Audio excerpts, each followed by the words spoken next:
What's up? It's your boy D Change coming at ya with another Daily Dave.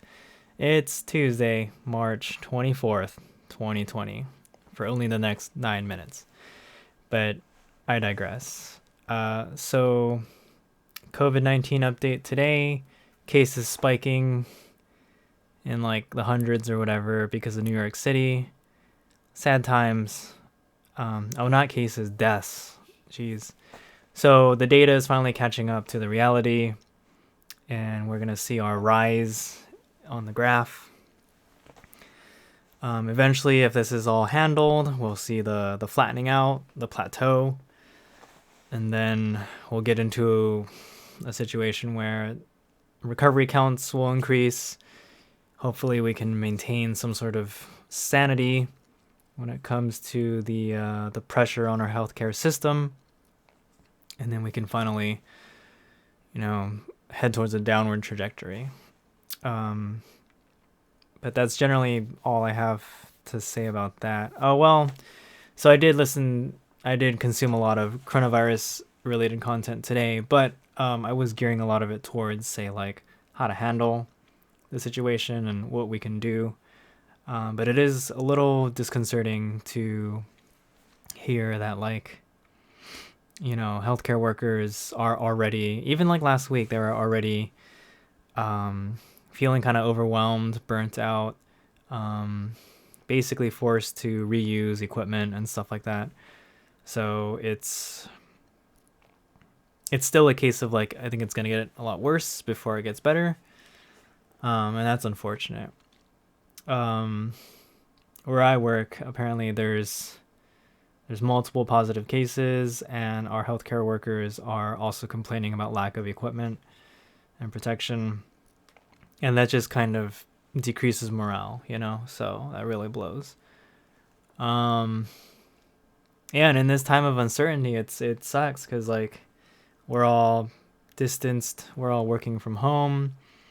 There's probably going to be a hiring freeze soon. Budgets are going crazy because revenues are dropping everywhere. One of my coworkers just, like, today was their last day, so our team is shrinking. One of my close friends just told me they got laid off today. I got another friend in kind of a similar industry who's afraid of getting laid off soon too. It's just not a lot of good things going on, and I hear like my extended family is having money problems and stuff like that. It's yeah, it's bad. So I don't know, just kind of hope for the best. Weather the storm, so to speak. I am fortunate enough where even in the disaster of losing my income, I at least have somewhere to be where I won't be like homeless and starving. But I know that's not the case for everyone else. So really hoping for the best for everyone, and we really got to find better ways to help each other out than I don't know, hoping our politicians will solve everything for us, right?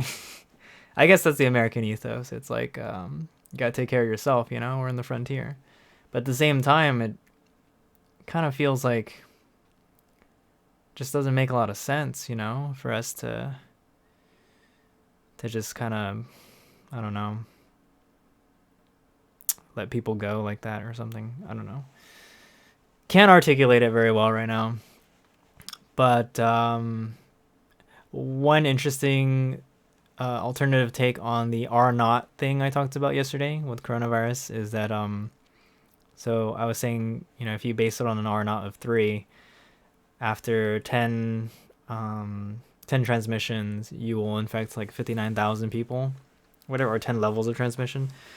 The good news about that is that that's in a vacuum / like infinite kind of scaling model. If you were to apply that to an actual community, so like an urban center, at some point the curve does naturally flatten, purely because of the fact that You cannot reinfect people who are already infected. In most cases, when you recover, you have immunity. That's still kind of up for debate, but that's kind of the assumption we can work off of, just based on other diseases and viruses and stuff like that. Well, viruses in general. And then, yeah, so once you reach, and then unfortunately people die too. So even with a high death rate, you lose hosts for the virus to infect. So at some point, like everyone in one room will either all have immunity to the virus or are already infected. So technically you're not increasing transmission. So that R naught of 10 times up to 59,000 in like a realistic sense should not happen. Should not. But it's very, it's, who knows, it's plausible, right? And who knows how many levels we're going through. I mean, at this rate, it could be all over the place and we just don't even know it, right? That's also the other problem with the asymptomatic carriers, and they could act as super spreaders, because you could just be like, oh, I'm fine, I have no symptoms, blah blah blah, and everyone you breathe on apparently just like absorbs this virus. I guess some quick like, I guess, frequently asked questions. Can we get this virus from like touching surfaces and then touching our faces? Technically yes, but the risk is low for anything that's like, here's a table, I'm gonna touch that and I'm gonna touch other things, unless you're like, really just going after moisture on surfaces and then like rubbing it in your eyes and like your nose and your mouth. You generally should be okay. Just make sure you wash your hands frequently. I think the reason why doctors are saying wash your hands frequently with soap and water is because as long as you keep your hands clean, generally like what you're doing anywhere else is not going to be like a huge problem. Like with that whole grocery store thing with the like full decontamination prior to entering your house, like I think there's definitely a level of diminishing returns.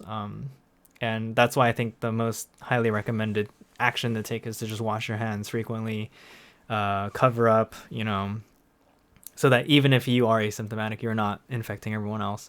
And yeah, just stay away from people in general, because the reason why this virus transmits is people gather and then droplets fly and then they go into people's noses and mouths, and it's kind of disgusting. But that's how it works, man. That's how it works. I guess technically you could get it from someone like breathing on you, and if you like inhale it all. So another good reason to shun people with bad breath. No, I'm just kidding.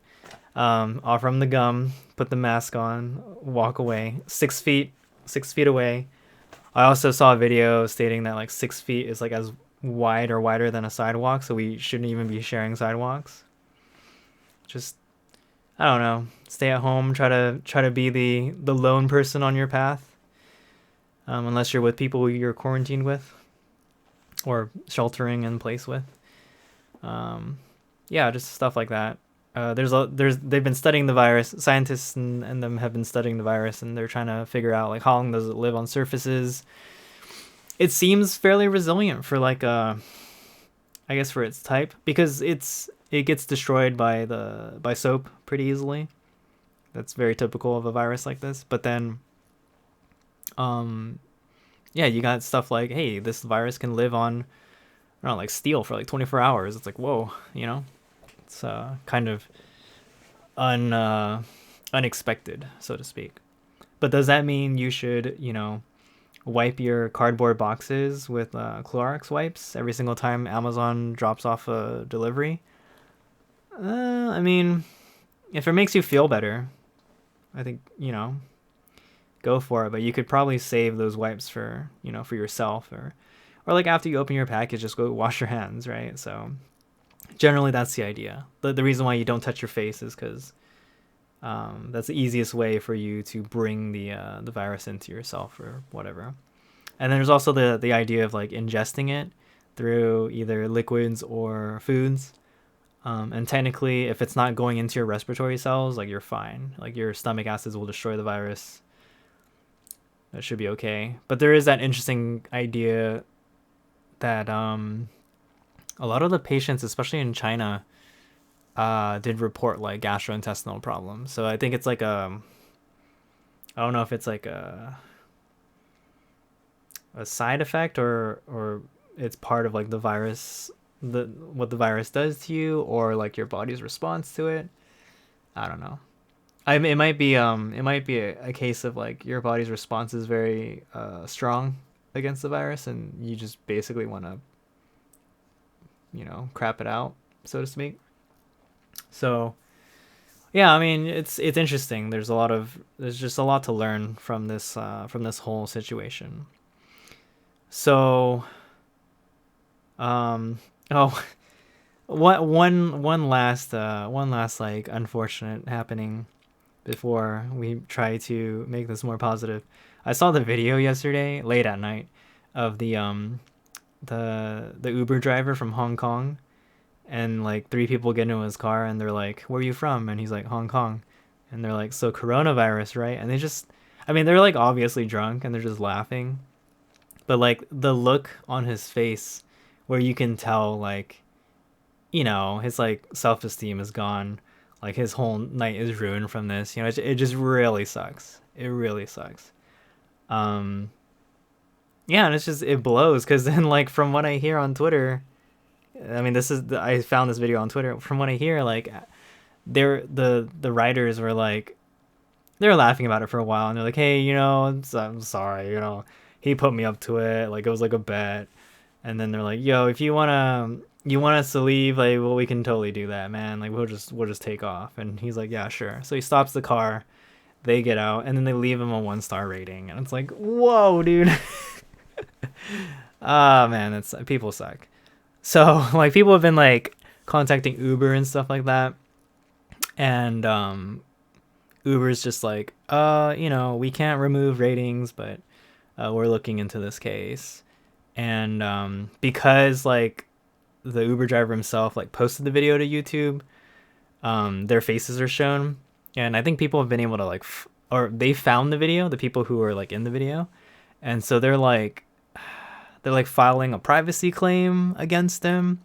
And so he like re-uploaded it with their faces blurred out, but then now the people have like already downloaded the video and circulated the proper one. So I don't know, like this might be a case of internet justice, it might be a case of like overreach and cyberbullying, who knows. But honestly, like, fuck shit like that, dude. People who do that that's just terrible behavior. So so in order to feel better about myself or about life and stuff like that, I go to Reddit, and which is not the best place, because like one of the first things I see is yesterday, like so many other Americans that got laid off. I'm like, dude, that sucks. But what I thought was cool was I saw this this post. It's Humans of New York. It's under Made Me Smile. So I subscribe to some positive subreddits, to help me out. And what the post was, so this kid, he's like, who's influenced you the most in your life? My principal, Miss Lopez. How has she influenced you? When we get in trouble, she doesn't suspend us. She calls us to her office and explains to us how society was built around us. And she tells us that each time somebody fails out of school, a new jail cell gets built. And one time she made every student stand up, one at a time, and she told each one of us that we matter. And I was like, oh, that's really sweet, And then I scrolled down, and then the most upvoted comment is, the follow-up response to this post by Humans of New York was even more amazing. Money poured in to fund this extremely underfunded school, Mott Bridges Academy, run in a poor neighborhood by teachers who were working hard for very little. They raised $1.4 million for the school and these kids. In fact, the outpouring of public support and funding was so huge that Vidal, I don't know how to pronounce his name. Vidal and the principal, Miss Lopez, met Obama, and they established a scholarship fund so that kids like Vidal could go to college. The first recipient was Vidal himself.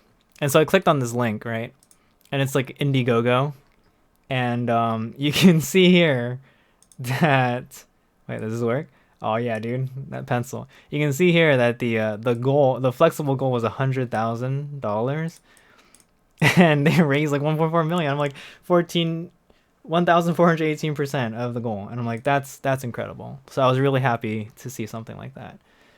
And here's a cute one. What's a good starter video game for a middle-aged man who has never really played before? I don't know if this is correlated to like quarantine or whatever, but I strongly recommend the Lego games. That sounds like fun. I don't know. Has anyone ever played Lego Island? The one where you're on the skateboard and you deliver pizza?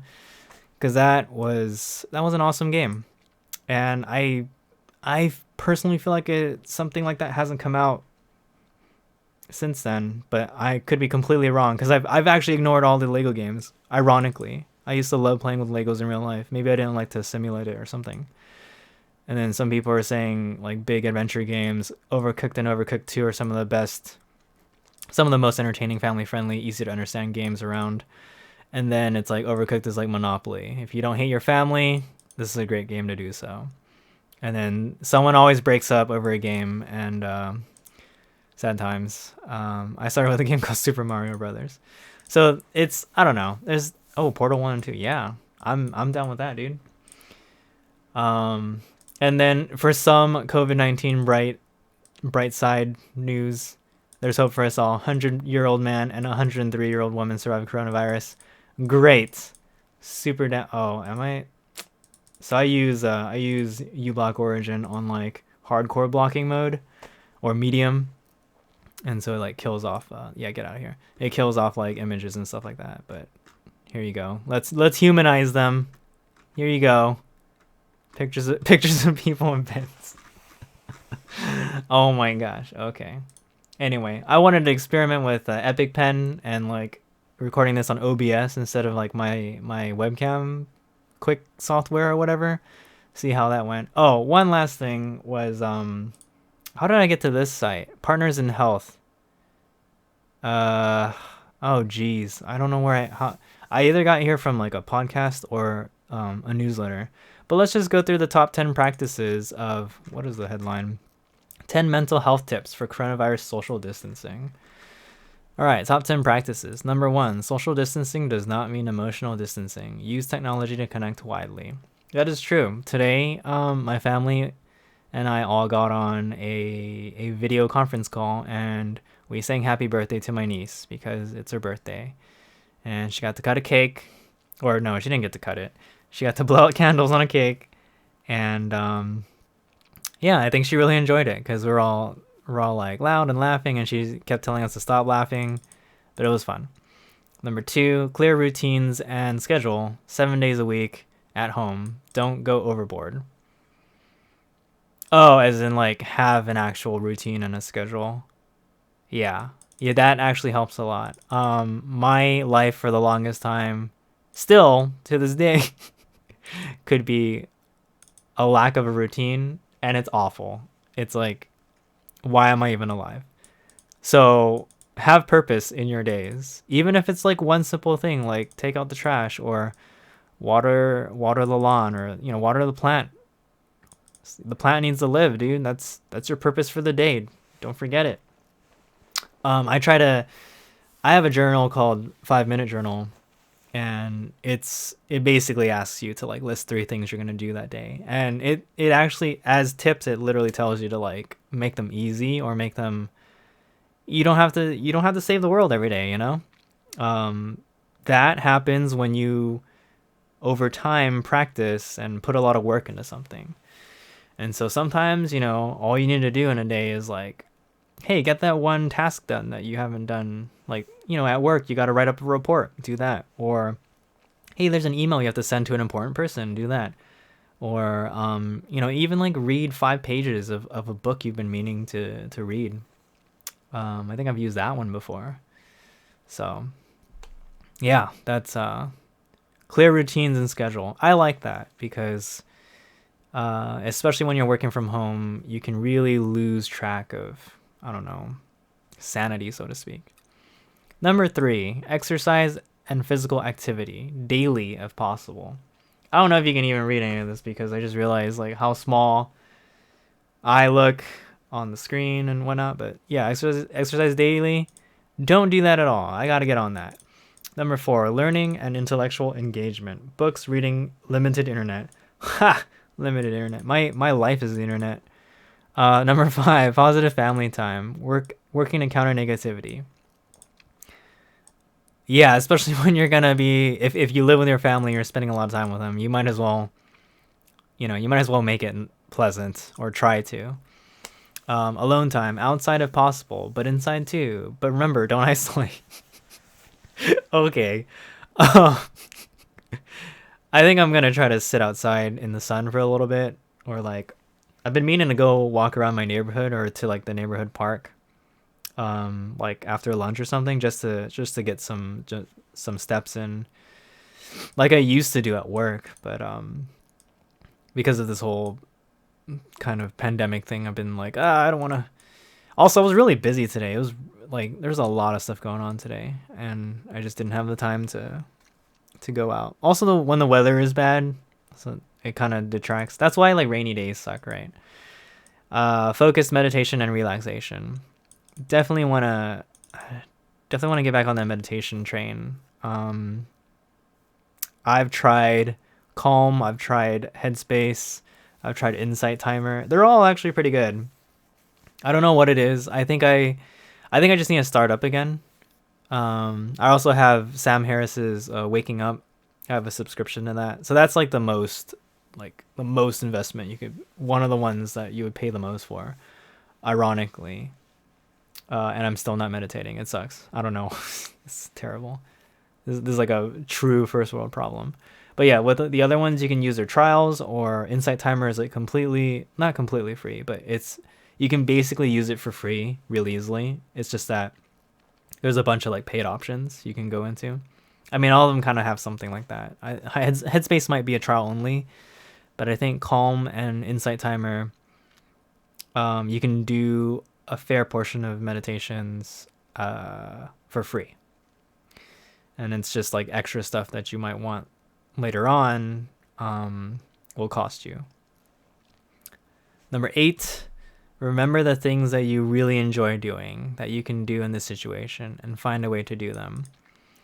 Well, the good news is I really enjoy sitting on my ass and watching other people play video games, or like surfing the internet, or watching dramas. So easy peasy.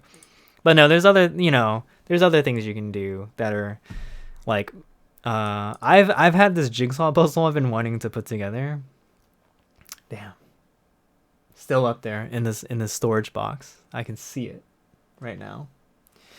And then if you got Legos, go build those. And just, people that have pets, get to spend a lot more time with your pets if you're working from home. Number 9, limit exposure to TV and internet news. Choose small windows and find ways to cleanse yourself of it. Very true. This I've been struggling with lately because I like to be informed. I like to educate myself about this because or at least the pandemic, because it's interesting. But I have seen how detrimental it is to my own like mental health and state of mind.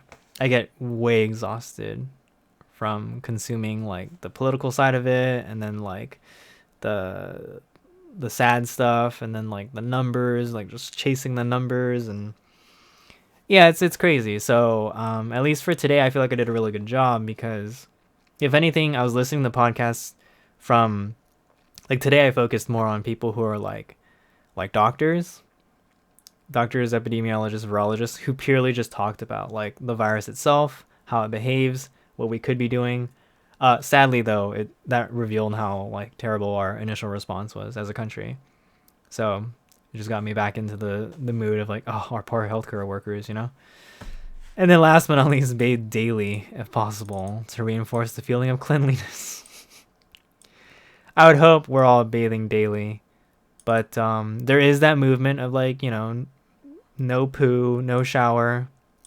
By no poo, I mean no shampoo, not like no pooping. I mean, you know what? If you can stay clean and you're not bothering everyone around you, sure. I'll go ahead and post this on the in the description as well. But yeah, no, it's just, go back to the basics. Focus on the things that bring you joy, so to speak.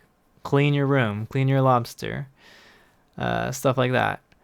So anyway, this was an experiment in bringing you along some of my internet my internet journeys. I hope to do more stuff like this where it's like, hey, I would like to help you understand what we're looking at today. And I don't know. I don't know if this is actually going to be good.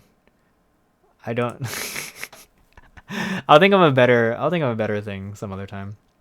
But oh no, the thing is still on. I gotta get used to this stuff. Um, yeah. So I hope you enjoyed today's Daily Dave.